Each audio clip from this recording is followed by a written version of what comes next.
Maksudnya nggak jadi gimana? Yesus kan sudah selesai melaksanakan karya penebusannya. Kalau sudah selesai ya fix lah. Ya dia bangun lagi. Bangun lagi itu bukan berarti dia nggak jadi mengadakan penebusan dosa. Bangun lagi itu bukan berarti dia tetap harus mati untuk menebus dosa. Enggak. Yesus hanya menetapkan waktu hari yang ketiga, selesai semua urusannya. Pada hari yang ketiga dia bangkit lagi, gitu loh. Terus kebangkitan Yesus itu kan adalah sesuatu yang sangat-sangat dinanti-nantikan oleh orang-orang yang merasa ditebus oleh dosanya Yesus. Jika benar apa yang diinformasikan oleh Kristen bahwa Yesus bangkit pada hari ketiga, maka pertanyaan saya adalah, siapa di antara satu manusia, di antara seluruh manusia yang ada pada bangsa Israel kala itu yang menanti detik-detik bangkitnya Tuhan dari kematian? Silakan. Yesus mengatakan bahwa dia akan bangkit lagi, menimbulkan pertanyaan iya dan tidak, Pak. Tidak semua dari mereka yang sungguh-sungguh percaya bahwa Yesus itu akan bangkit. Tetapi ketika Yesus bangkit, mereka bersuka cita, gitu loh. Jadi iman mereka itu pada saat Yesus belum bangkit, iman mereka masih kurang-kurang 100%. Ada yang percaya, ada yang tidak. Tetapi iman mereka itu diteguhkan dan kepercayaan mereka itu disempurnakan dan mereka mempunyai iman yang 100% percaya bahwa Yesus adalah Tuhan ketika Yesus bangkit kembali. Oleh sebab itu Rasul Paulus juga mengatakan akan sia-sia kematian Yesus kalau dia tidak bangkit lagi. Jadi lewat kematian Yesus itu iman kami juga diteguhkan, gitu loh. Kalau Yesus meninggal tidak bangkit lagi, ya iman kami tidak akan seperti ini, gitu loh Pak. Dan kalau Bapak menanyakan siapa yang menanti kebangkitan Yesus itu, saya dengan tegas mengatakan tidak semua dari mereka mempercayai perkataan Yesus bahwa dia akan bangkit lagi, gitu loh Pak. Tetapi semua akhirnya menjadi percaya dengan dibuktikannya perkataan Yesus. Yesus mengaku bahwa dia akan bangkit lagi. Lalu dia membuktikannya dan semuanya menjadi percaya, gitu loh Pak. Iya, menurut informasi dari wartawan-wartawan yang ada di dalam catatan-catatannya yang kemudian dikitabkan oleh orang Kristen, konon Yesus berkata dia akan bangkit pada hari ketiga. Kemudian menurut ibu ada yang percaya, ada yang tidak percaya. Pertanyaan saya, coba sebutkan satu manusia yang menunggu detik-detik bangkitnya kematian Tuhan pada hari ketiga. Siapa ibu? Ada nggak? Pak, saya sudah bilang, kalau mereka tidak 100% percaya perkataan Yesus, bahkan ketika Yesus disalib ada yang mengkhianati Yesus karena mereka tidak percaya 100% akan perkataan Yesus yang mengatakan bahwa Yesus akan bangkit lagi. Dia mengatakan bahwa Rasul Petrus mengatakan, aku nggak kenal dia. Dia bisa melakukan itu, bisa berkata seperti itu karena dia tidak punya keyakinan bahwa Yesus memang akan bangkit lagi. Coba kalau dia punya keyakinan bahwa Yesus akan bangkit lagi, tidak mungkin dia bisa mengkhianati Yesus sampai ayam berkokok 3 kali. Jadi pertanyaan Bapak itu tidak kena, Pak. Karena jelas mereka hampir semua hanyalah 80% gitu loh. Mereka deg-degan apa iya atau enggak, Yesus itu akan bangkit lagi. Tetapi Yesus menghilangkan keraguan mereka dan mereka bersukacita. Yesus menghilangkan ketidakpercayaan mereka. Yesus menghapus segala keraguan mereka. Yesus bangkit lagi. Enggak, saya cuma tanya kepada ibu, Siapa di antara orang-orang yang hidup sesaman dengan Yesus yang menanti detik-detik kebangkitan Tuhan dari kematian? Karena ini adalah hal yang sangat menghebohkan. Bahkan separuh manusia di muka bumi menjadi Kristen karena mengimani akan kebangkitan Tuhan dari kematian. Nah, pertanyaan ini sangat sederhana dan jawabannya tentu sangat simpel. Jika benar apa yang diberitakan oleh Kristen bahwa ada sosok Tuhan mati dan bangkit pada hari ketiga, maka so pasti Bani Israel akan menyaksikan detik-detik kebangkitan Tuhan yang mati bangkit dari kematiannya. Pertanyaan sederhananya, siapa satu manusia yang betul-betul menyaksikan kebangkitan Tuhannya Kristen yang mati bangkit pada hari ketiga? Kitab Ibu kan penuh dengan kesaksian-kesaksian. Sekarang coba Anda tuturkan, paparkan, jelaskan di mana letak kebenaran bahwa Tuhan mati betul-betul bangkit. Siapa nama manusia yang menjadi saksi menunggu detik-detik kebangkitan Tuhan mati dari kematian? Silakan. Iya Pak, kita baca Alkitab ya Pak ya. Itu kita baca Alkitab di dalam. Aduh saya ngeri sekali ininya udah mau habis ini. Ininya nggak masuk ini. Sebentar ya teman-teman ya, sabar. Ini apa chargernya nggak masuk.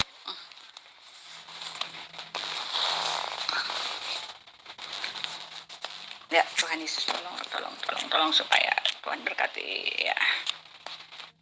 Ya, baik ya. Tadi Pak Zulkifli menanyakan siapa yang menjadi saksi itu. Lagi masih ditanyakan. Dadi bilang kalau menunggu detik-detik kebangkitan Yesus itu tidak ada Pak. Semua dari mereka tidak percaya 100% bahwa Yesus akan bangkit. Jadi mereka tidak menunggu kedatangan Yesus itu.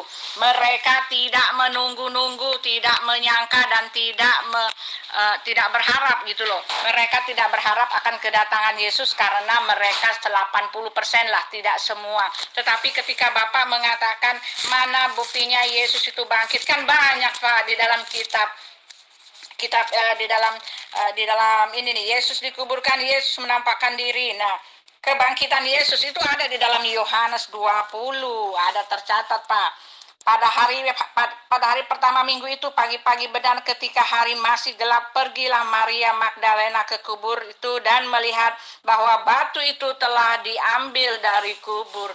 Jadi saksi pertama adalah Maria Magdalena. Ia berlari-lari mendapatkan Simon Petrus dan murid lain yang dikasihi Yesus dan berkata kepada mereka, Tuhan telah diambil dari kuburnya dan kami tidak tahu di mana ia diletakkan. Maka berangkatlah Petrus dan murid-murid yang lain itu ke kubur. Keduanya berlari bersama-sama. Tetapi murid yang lain itu berlari lebih cepat daripada Petrus sehingga lebih dahulu sampai ke kubur. Ia menjenguk ke dalam dan melihat kain kapan terletak di tanah. Akan tetapi ia tidak masuk ke dalam. Maka datanglah Simon Petrus juga menyusul dia dan masuk ke dalam kubur itu. Ia melihat kain kapan terletak di tanah. Sedang kain pelu yang tadinya ada di kepala Yesus tidak terletak dekat kain kapan itu, tetapi agak di samping di tempat yang lain dan sudah tergulung. Maka masuklah juga murid yang lain yang lebih dahulu sampai di kubur itu. Ia melihatnya dan percaya, sebab selama itu mereka belum mengerti isi kitab suci yang mengatakan bahwa ia harus bangkit lagi dari antara orang mati. Nah, itu jawaban saya tepat, benar dan tepat kan? Saya bilang mereka itu tidak 100% percaya Pak. Mereka hanya mendengar janji Yesus tetapi tidak 100% percaya. Ini tertulisnya di sini. Sebab selama ini mereka belum mengerti isi kitab suci yang mengatakan bahwa ia harus bangkit dari antara orang mati. Lalu pulanglah kedua murid itu ke rumah. Itu ya Pak Zulkifli. Tepat pernyataan saya ya. Artinya cerita yang dibangun kemudian adalah cerita tentang bagaimana kemudian Yesus itu bangkit.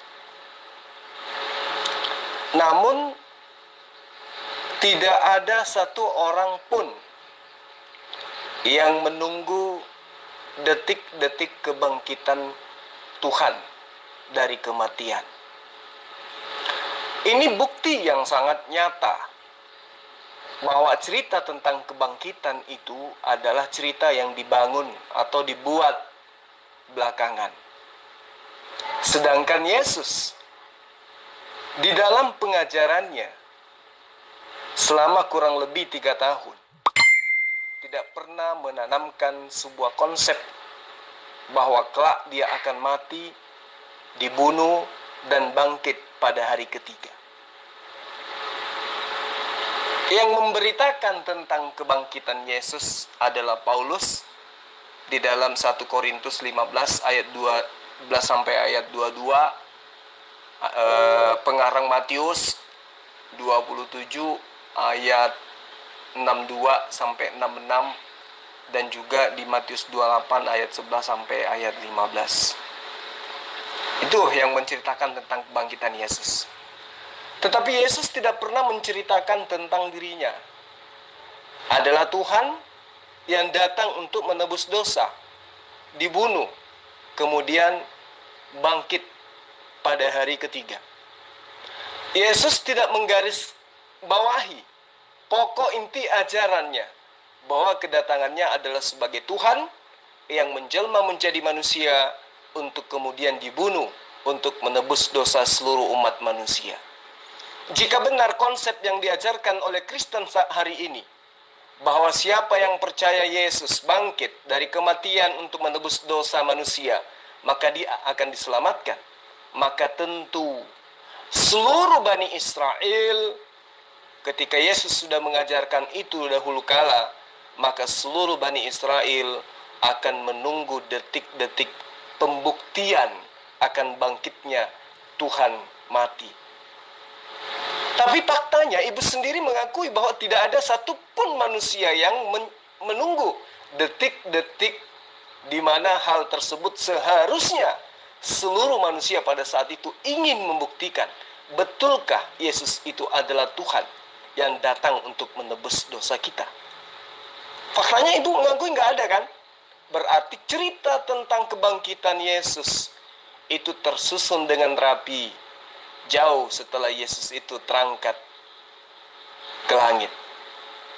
Nah, artinya bahwa ini indikasi jelas kebangkitan Yesus itu adalah dusta belaka.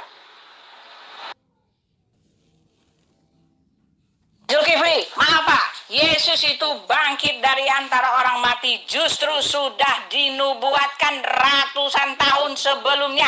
Oke, berdasarkan Yesus bangkit dari antara orang mati, kata Pak Zulkifli tidak pernah diakui oleh Yesus gitu ya.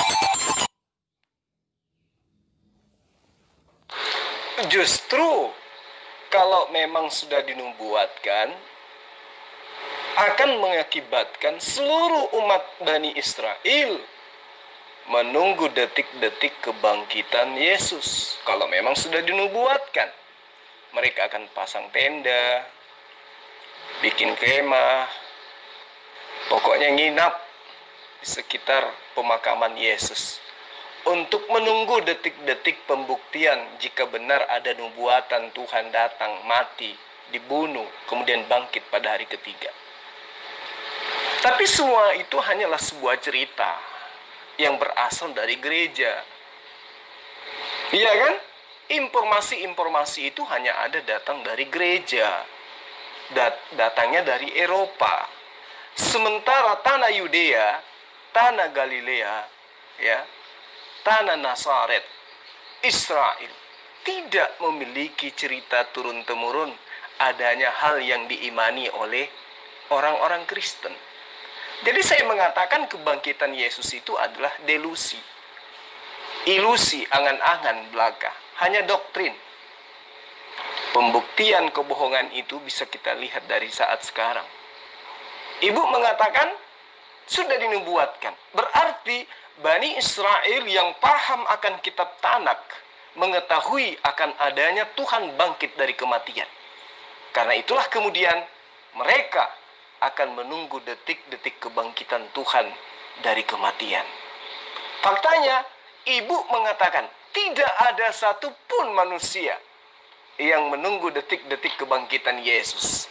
Membuktikan bahwa cerita yang dibangun belakangan betul-betul adalah konspirasi yang dibuat untuk membohongi manusia belaka. Tidak ada tujuan lain selain untuk mengajarkan doktrin Eropa, Yunani, Romawi menyembah kepada dewa Zeus yang menjelma menjadi Plato di atas muka bumi ini. Saya kira seperti itu, Ibu. Saya jawab sekali lagi ya, karena tadi tidak masuk. Pak Zulkifli, Yesus yang mengatakan bahwa dia akan bangkit pada hari yang ketiga itu ada, Pak. Ada di kitab kami, Pak. Dikatakan di dalam, tadi apa ya, di dalam Matius 22 ayat 40 ya. Tadi di dalam Matius 22 ayat 40, Yesus sendiri mengatakan bahwa dia akan bangkit pada hari yang ketiga. Matius 22 ayat 40. Nih tak kasih tahu, Pak. Matius 22 ayat 40. Nih dia nih ya. 22 ayat 40. Matius 22 ayat 40. Tadi Matius 22, Yesus akan bangkit pada Matius 12 ayat 40. Maaf teman-teman ya, sabar. Matius 12 ayat 40, saya salah. Ya, ini dia tadi di sini kan. Sebab seperti Yunus tinggal di dalam perut ikan 3 hari 3 malam, demikian juga anak manusia akan tinggal dalam rahim bumi 3 hari 3 malam. Itu Pak, ada perkataan Yesus langsung yang mengaku bahwa dia akan tinggal dalam perut bumi, oke?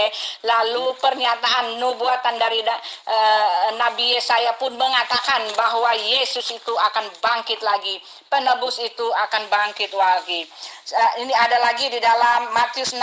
Sejak waktu itu Yesus mulai menyatakan kepada muridnya bahwa ia harus pergi ke Yerusalem dan menanggung banyak penderitaan dari pihak tua-tua, imam-imam kepala dan ahli-ahli Taurat, lalu dibunuh dan dibangkitkan pada hari yang ketiga. Nah itu dia, Matius 16 ayat 21. Yesus sendiri yang mengatakan, sejak waktu itu Yesus mulai menyatakan kepada murid-muridnya bahwa ia harus pergi ke Yerusalem dan menanggung banyak penderitaan dari pihak tua-tua, imam-imam kepala dan ahli-ahli Taurat, lalu dibunuh dan dibangkitkan pada hari yang ketiga. Kenapa Bapak Zulkifli mengatakan tidak ada pernyataan dari Yesus yang mengaku bahwa dia akan bangkit dan menderita? Oke, di dalam Yesaya 53 jelas dikatakan dalam matinya, oke, dalam matinya pun dia ada dalam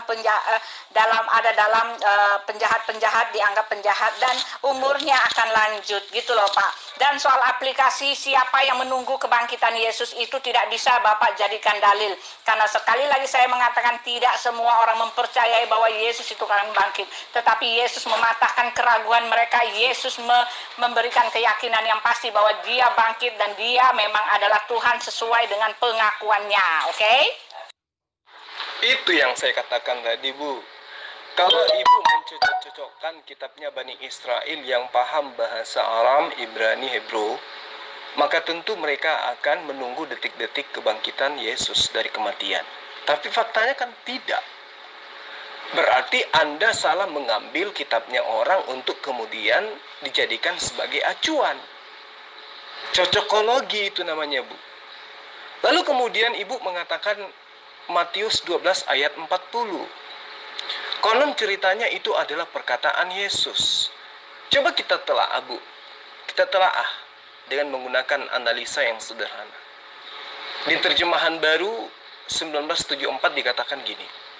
Sebab seperti Yunus tinggal di dalam perut ikan 3 hari 3 malam. Demikian juga anak manusia akan tinggal di dalam rahim bumi 3 hari 3 malam. Sederhana untuk membuktikan kebohongan ini atau kebohongan konsep kebangkitan Yesus. Yunus di perut ikan itu tidak dalam keadaan mati. Iya kan? Yunus di dalam perut ikan dia hidup. Dia tidak mati. Nah, kalau ini ibu jadikan sebagai acuan, maka Yesus tidak mati, tapi dia hanya pingsan. Iya toh? Kalau ini dijadikan acuan ketika orang Israel, Bani Israel itu minta bertanda, berilah tanda jika benar kau itu adalah anak Allah. Maka Yesus mengatakan, angkatan jahat ini menginginkan tanda, maka cukuplah tanda Yunus itu sebagai pembuktian.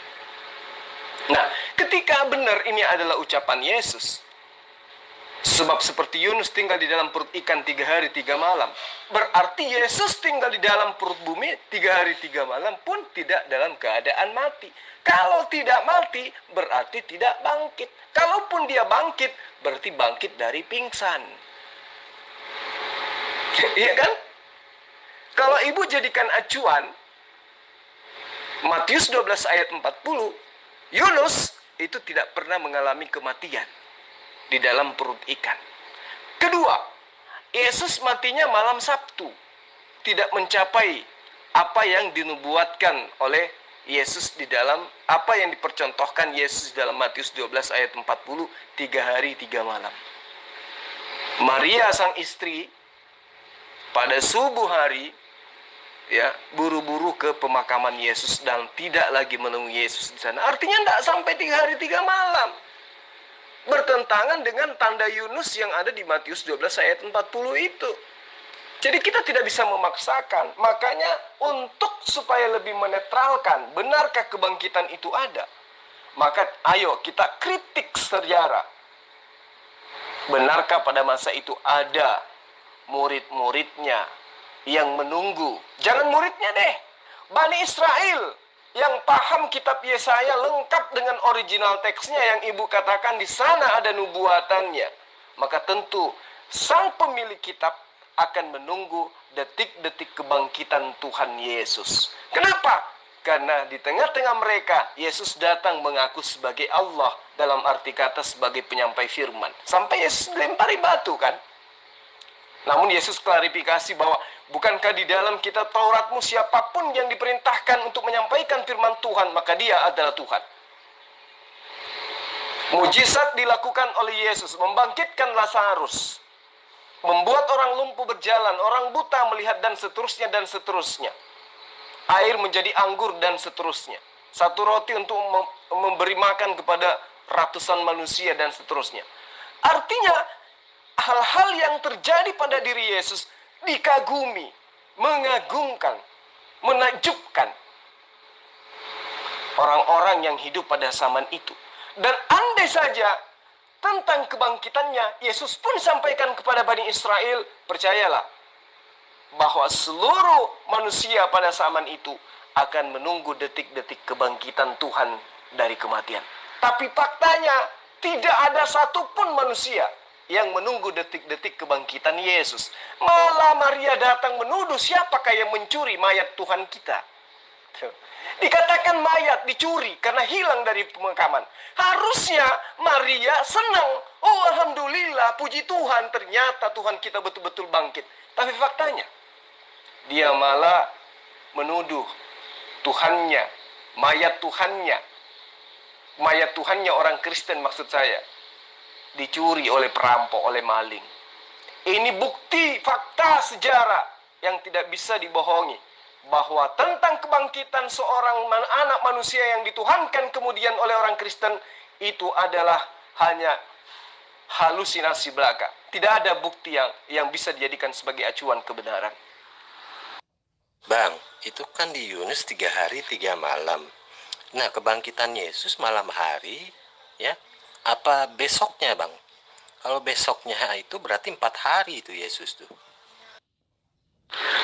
Matinya kan hari Jumat sore itu menjelang Sabat. Berarti coba kita menghitung Jumat, ya toh, kemudian Sabtu, kemudian Minggu. Oke, 3 hari. Malamnya, malam Sabtu, malam Minggu. Nggak cukup. Sementara Yunus kan 3 hari 3 malam. Jadi nggak menggenapin. Terus yang kedua, Yunus di dalam perut ikan mati atau hidup? Nah, kan gitu. Jadi tidak ada kebenaran tentang informasi akan kebangkitannya Yesus itu semua hoaks. Tidak ada sisi kebenaran kecuali hanya diimani dengan doktrin belaka. Itu udah pasti. Berarti nggak menggenapi Bang ya? Wah itu salah itu udah berarti ya kalau ngambil dari Yunus ya. Tentu kita tahu bersama bahwa sejarah peradaban umat manusia itu pertama kali dari sisi kehidupan orang-orang Roma atau Yunani. Mereka sudah menemukan hidup yang ya boleh dibilang peradaban pada masa itu sudah tergolong hebat. Sehingga apa? Bangsa pilihan Allah pun dibawa jajahan daripada bangsa Roma ataupun Yunani. Nah, berdasar daripada kacamata ini, di mana ketika Nabi Musa menerima perintah dari Allah untuk mengajarkan dirinya tentang ketauhidan dirinya, tentang la ilaha illallah, satu Tuhan, monoteisme, tauhid. Di waktu yang sama, penjajah Bani Israel, yaitu Roma Yunani, mengajarkan konsep politeisme atau Helenisme Stoa, mengajarkan banyak dewa-dewa, banyak dewi-dewi. Nah, inilah yang mempengaruhi masuk ke dalam pengajaran Yesus, mempuzi masuk dalam ajaran nabi-nabi, lahirlah Kristen. Bagaimana kemudian propaganda mereka lakukan? Sehingga apa yang tertuang di dalam pengajaran para nabi bukan seakan-akan dicocok-cocokkan ya dengan apa yang dipahami tentang ajaran mitologi. Maka jangan heran ketika ajaran Kristen itu berbau mitologi, berbau ajaran paganisme. Karena memang asal-usulnya dari sana. Ketika mereka menjajah bangsa Yudea dan Galilea, disitulah kemudian mereka menanamkan konsep iman mereka, menyembah kepada dewa Zeus, yang kemudian dewa Zeus itu disamarkan menjadi Yahweh. Nah tuh, jadi tanda Yunus atau Yesaya 53 atau apapun itu yang mereka gunakan untuk mencocokkan iman mereka, semua itu adalah merupakan sebuah upaya untuk mengajarkan penyembahan terhadap dewa-dewa Yunani dan Romawi. Jadi kita nggak bisa tertipu. Kenapa? Sekarang di mana-mana kita sudah bisa melihat bagaimana sejarah daripada kekristenan awal mula. Jadi tanda Yunus itu tidak membuktikan bahwa Yesus itu bangkit dari kematian. Justru tanda Yunus membuktikan kebohongan gereja bahwa Yesus mati dan bangkit pada hari ketiga. Saya kira seperti itu, Bang. Sebenarnya Bang ya, kalau misalkan bicara mengenai soal 3 hari 3 malam itu, ternyata yang sebenarnya itu bukan 3 hari 3 malam itu Bang. Sebenarnya itu 3 kali puasa, 3 kali lebaran. Itu Bang Toyib. Lebih hebat Bang Toyib ternyata. Bang Toyib 3 hari 3 malam tidak pulang-pulang, dinyatakan hidup. Sementara Yesus cuma 3 hari 3 malam dinyatakan mati. Lebih hebat mana? Bang Toyib dengan Yesus? Tentu lebih hebat Bang Toyib. Karena Bang Toyib 3 kali puasa, 3 kali lebaran. Bayangkan berapa lama dia itu. Ada-ada aja kamu. Benar juga ya. Lebih lama dia, tapi ternyata nggak mati ya kan. Hidup-hidup, cuma nggak pulang-pulang. Pak Zulkifli, kepanjangan Pak Zulkifli, bahwa sesungguhnya berarti gitu kan. Yang Bapak ajukan kepada saya ini adalah analisa dari Bapak Zulkifli sendiri. Yang Bapak ajukan kepada saya ini adalah asumsi dari Bapak Zulkifli sendiri. Yang Bapak ajukan kepada saya ini adalah pemikiran sempit dari Bapak Zulkifli sendiri. Yang Bapak ajukan kepada saya ini hanyalah pikiran Bapak yang berputar-putar di situ. Bapak mengatakan berarti. Pak, di situ dikatakan bahwa Yesus itu tinggal, bukan mati di situ, Pak. Tinggal itu ya di dalam dalam perut bumi Yesus tinggal. Itu tidak bicara tentang kematian, tetapi Yesus menyatakan bahwa dia akan ada di kubur dalam perut bumi itu selama 3 hari. 3 hari yang dimaksud Yesus itu adalah pada hari yang ketiga gitu loh Pak.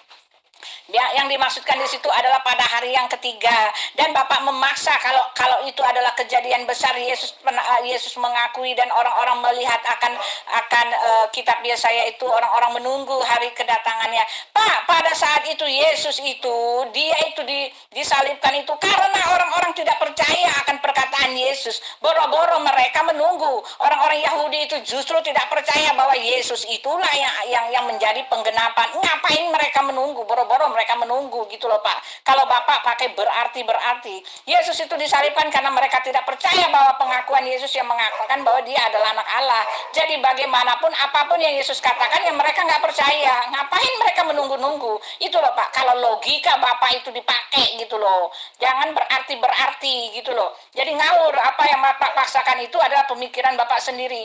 Dan murid-murid Yesus itu ya Rasul Petrus juga sampai menyangkal karena hampir semua dari mereka hanya 80 atau 90% yang memegang perkataan Yesus ini. Tetapi Yesus mengalahkan atau Yesus menghilangkan keraguan-raguan mereka. Yesus menyatakan dirinya, Yesus membuktikan bahwa dia adalah Tuhan.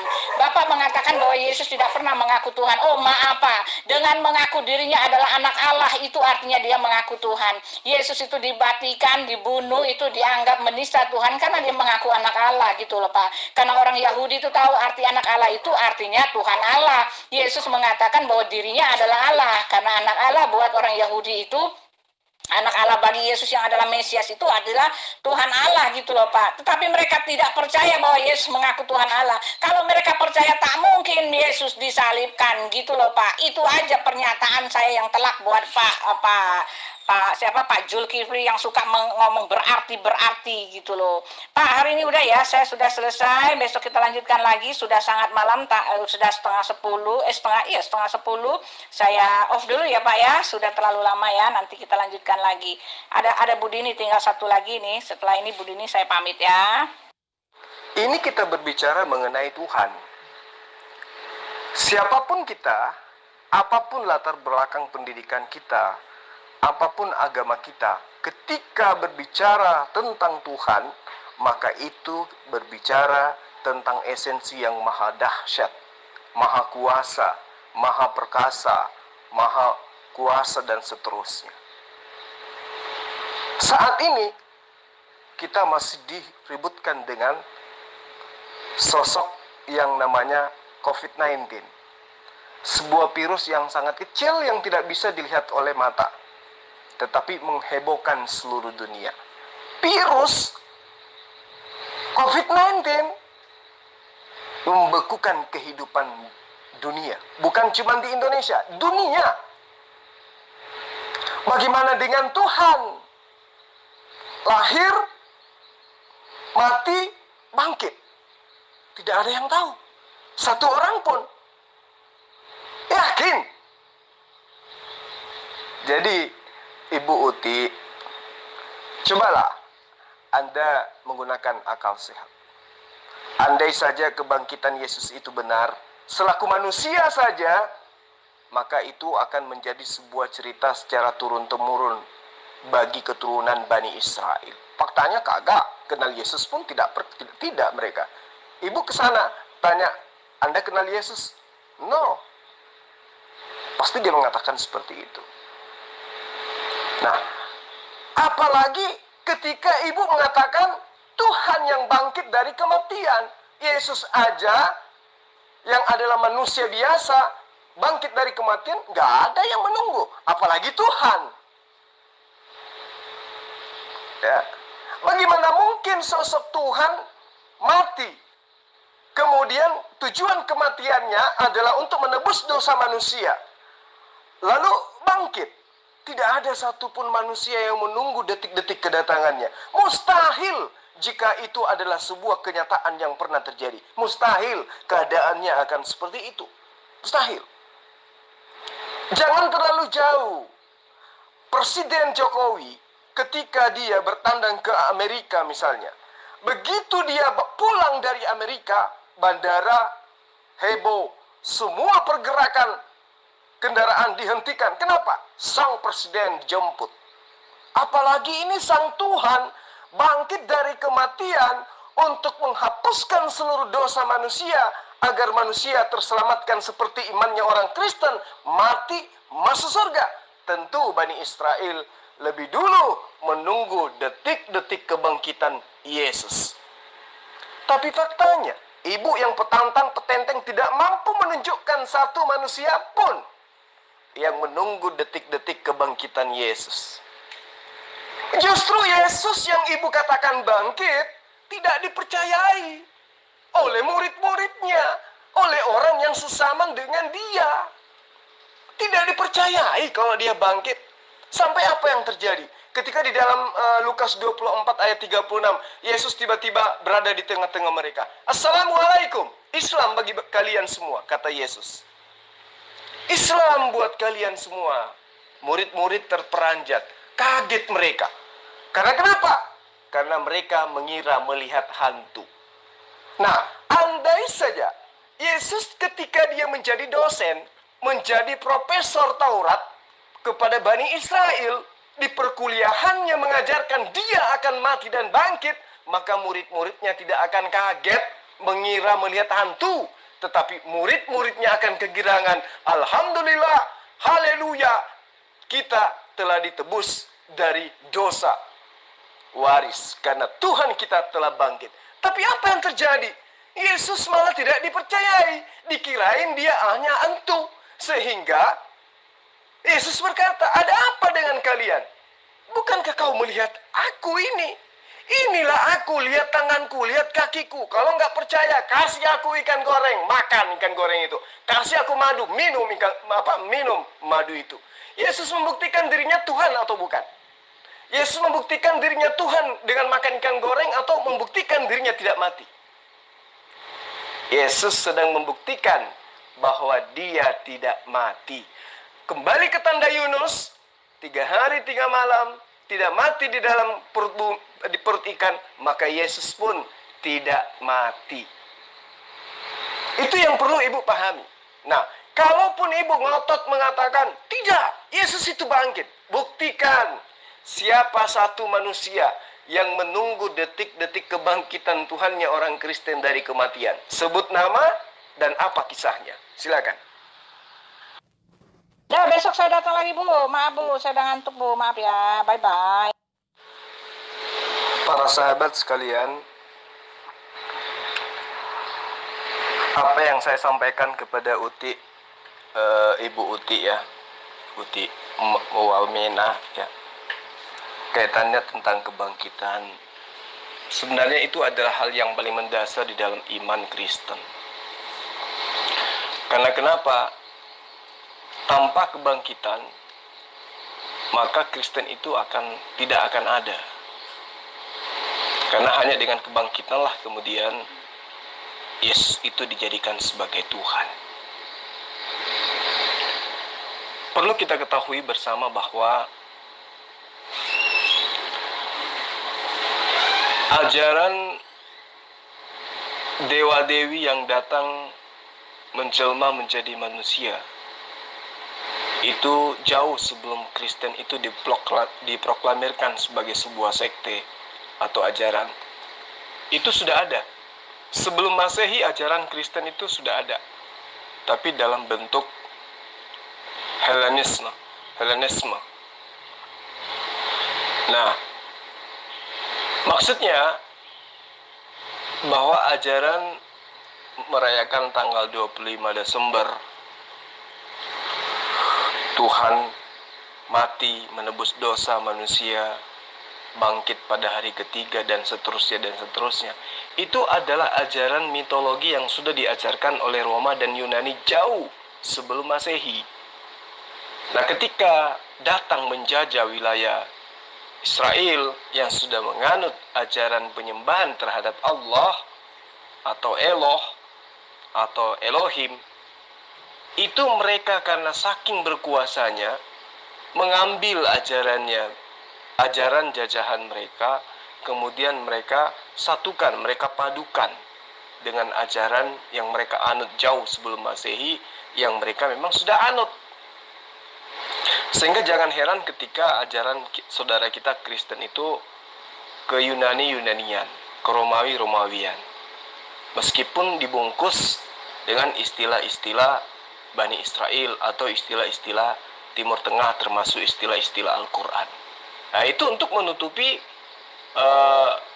ajaran-ajaran yang mereka anut jauh sebelum mereka itu menyamar atau menjadi penumpang gelap di dalam pengajaran agama samawi.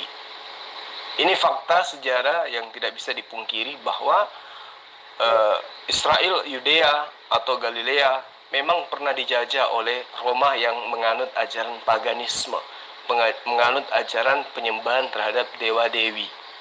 Sehingga jangan heran ketika kita mendengarkan perdebatan orang-orang yang paham tentang teolog yang membahas Tuhan itu setara dengan damar atau logos atau theos atau theon, ya kan? Karena memang konsep itulah yang mereka ramu, kemudian mereka jadikan sebagai sebuah konsep, lalu konsep itu mereka katakan trinitas. Artinya Tuhan yang tadinya itu rame itu menjadi satu dalam beberapa pribadi. Nah, konsep itulah yang kemudian disadur, sehingga apa yang terjadi kemudian para sahabat sekalian? Pemilik asli daripada pengajaran monoteisme, yaitu Yudaisme, itu masih ada sampai hari ini dan bertolak belakang dengan ajaran Kristen. Apa hal? Karena Kristen memang berasal dari asalnya, yaitu Roma Yunani. Sementara ajaran Yahudi itu berasal daripada ajaran para nabi. Sehingga kita nampak jelas dua mata rantai pengajaran yang berbeda. Andai saja Kristen itu berasal dari pengajaran nabi-nabi, maka Israel akan menjadi pusat kekristenan. Faktanya, pusat kekristenan itu adalah di Roma atau di Eropa. Membuktikan bahwa Kristen itu memang hanya menggunakan kitabnya Bani Israel, terjemahannya, ya, Septuaginta. Kemudian mereka jadikan sebagai sebuah kitab yang mereka cocokkan dengan kitab yang mereka punya. Sehingga apa yang terjadi kemudian? Kita lihat bagaimana agen-agen Roma, ya, ditugaskan untuk menyampaikan sebuah konsep kepada jemaat-jemaat di luar daripada Bani Israel. Nah, kemana surat-surat Paulus itu ditujukan? Apakah ada ditujukan kepada Bani Israel? Ke suku-suku Bani Israel? Tidak ada. Semua ditujukan surat-surat Paulus itu kepada bangsa non-Israel. Untuk apa? Untuk mengajarkan konsep yang sudah diramu. Bahwa Zeus sekarang berubah menjadi Hasem. Bahwa Plato sekarang berubah menjadi Yesus atau Yeso atau Yesua. Nah, itulah yang mereka jadikan sebagai acuan untuk mereka pasang di depan muka kita bahwa mereka itu adalah pengajar-pengajar Injil yang diberitakan oleh Nabi Isa alaihissalam. Padahal sesungguhnya yang mereka ajarkan itu adalah ajaran yang sudah bercampur baur dengan pengajaran Nabiullah Rasulullah Isa alaihissalam yang mereka kemudian sebut dengan sebutan nama Yesus. Saya kira seperti itu para sahabat sekalian. Makanya ketika Mbak Uti tadi, saya sudah undang Meme Kece dengan pendeta Chris kumis kucing dari Papua, tapi mereka tidak menggubris, mereka hanya mendengarkan, hanya ngintip aja, mereka tidak menggubris, membiarkan Uti Wena sendiri, seorang diri untuk membuktikan siapa satu manusia pun, jangan manusia lalat atau nyamuk, ya, yang menunggu detik-detik bangkitnya Tuhan dari kematian. Tidak ada, dan tidak akan pernah ada Kristen yang mampu menunjukkan itu. Karena memang kejadian itu tidak pernah ada terjadi.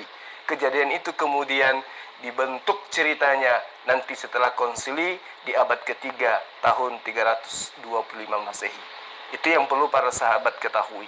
Jadi ajaran saudara-saudara kita Kristen itu bukan berasal dari Timur Tengah, tapi berasal dari Eropa yang kemudian mempuzi masuk dalam pengajaran Yahudi. Di Indonesia kita bisa merasakan bukan bagaimana mereka keislam-islaman, bukan? Karena kita mayoritas Islam, maka mereka Kristen ini keislam-islaman, iya kan? Menyebut nama Tuhannya dengan subuhan Tuhan kita, menyebut dengan konsep imannya kepercayaannya dengan menggunakan kata-kata yang sangat sakral dalam iman kita. Semua seperti itu yang mereka lakukan ketika dia mengambil ajaran Bani Israel. Begitu masuk ke Indonesia, mereka juga mengambil ajaran-ajaran Islam untuk masuk ke dalam agamanya, supaya mereka seolah-olah mereka itu adalah ajaran penerus daripada pengajaran Nabi-Nabi. Sungguh, wallahi, ya, ajaran Kristen itu bukanlah ajaran para nabi. Ajaran Kristen itu adalah ajaran nabi-nabi palsu yang sudah dibuatkan oleh Allah melalui perantaraan para nabi sebelum Rasulullah Muhammad SAW. Saya kira seperti itu, karena Ibu Uti sudah ngantuk, ya. Ibu Uti sudah pamit. Jadi saya akhiri diskusi ini. Mudah-mudahan bisa dijadikan sebagai sebuah pelajaran. Terima kasih buat sahabat-sahabat saya dimanapun Anda berada. Doa yang terbaik buat kalian, ya. Semoga Allah memberkati kita semua bersama dengan keluarga, dimudahkan seluruh urusannya kita, dan selalu bahagia bersama dengan keluarga, baik di dunia lebih-lebih di akhirat. Akhir kalam, salam satu Tuhan. Assalamualaikum warahmatullahi wabarakatuh.